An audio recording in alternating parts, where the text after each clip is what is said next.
Become a channel member and support the channel today. More information on the Join tab.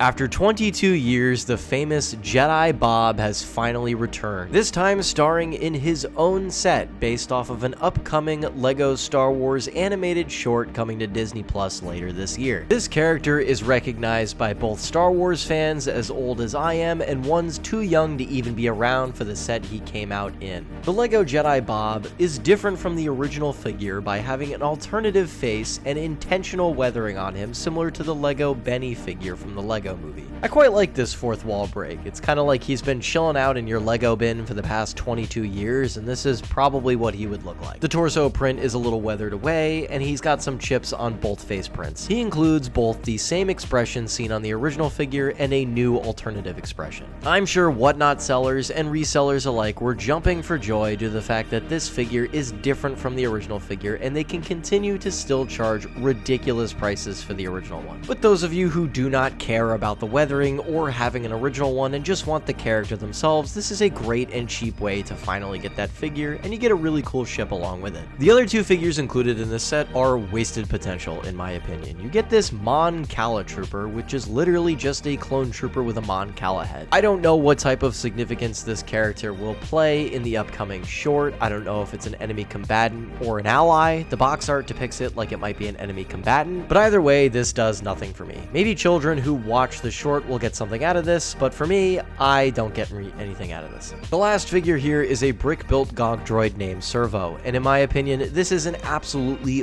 wasted figure slot. I absolutely despise it when LEGO includes Gonk droid builds instead of a third or fourth minifigure in a lot of their sets. They pulled this same thing with the TIE Bomber last year. And similar to the Mon Cala Trooper, I don't know what type of importance this character will play, but it does nothing for me, and I don't care for it.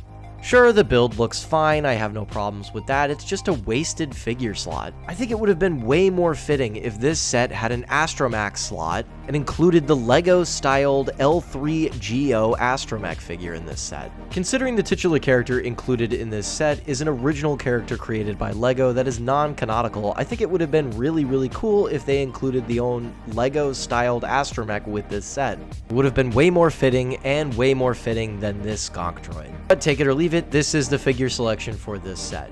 I mean, let's be honest, you're all really buying it for just that one figure. Now onto the build itself, I am a huge fan of this Starfighter. I'm already a big fan of the Delta 7 in universe and in LEGO. And this modified interpretation of the ship is really fun. It invokes memories of Anakin's modified Delta 7 Starfighter from 2003 that was also a LEGO set back in 2015. The white and red striping on the Starfighter looks really nice, and like I've said in a ton of videos, I always appreciate when we get the departure from the black and gray Star Wars sets we're used to. The additional modified details include massive blasters on each of the wings, 2 big engines up front, and a 3rd engine in the rear. Cockpit is also in this really nice, almost blue tinted look. What usually is, or could have been, an astromech slot up front is storage this time around. Underneath the hood, he's got a banana and a blue milk thing. Funny inclusion, I'm happy Bob has something to eat on his way to go. But it's unfortunate that they didn't reuse the printed blue milk brick from the Luke Skywalker polybag from the Skywalker Saga game. There's storage for Bob's lightsaber underneath the ship,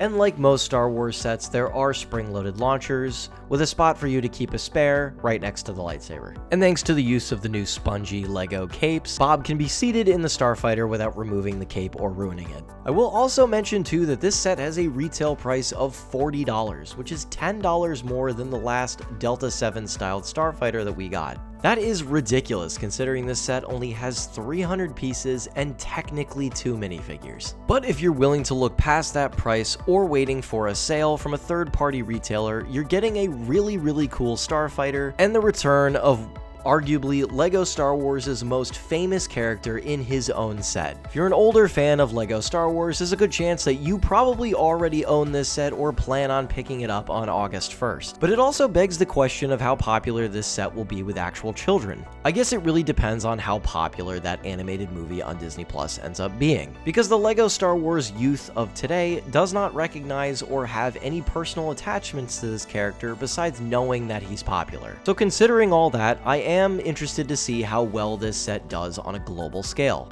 Honestly, given the amount of time that has gone by, giving room for older fans to hype up this character, I think this set will do really, really well, but only time will tell. But let me know what you guys think about this set down below in the comments, because as always, that's all I've got, and I'll see you guys in the next video.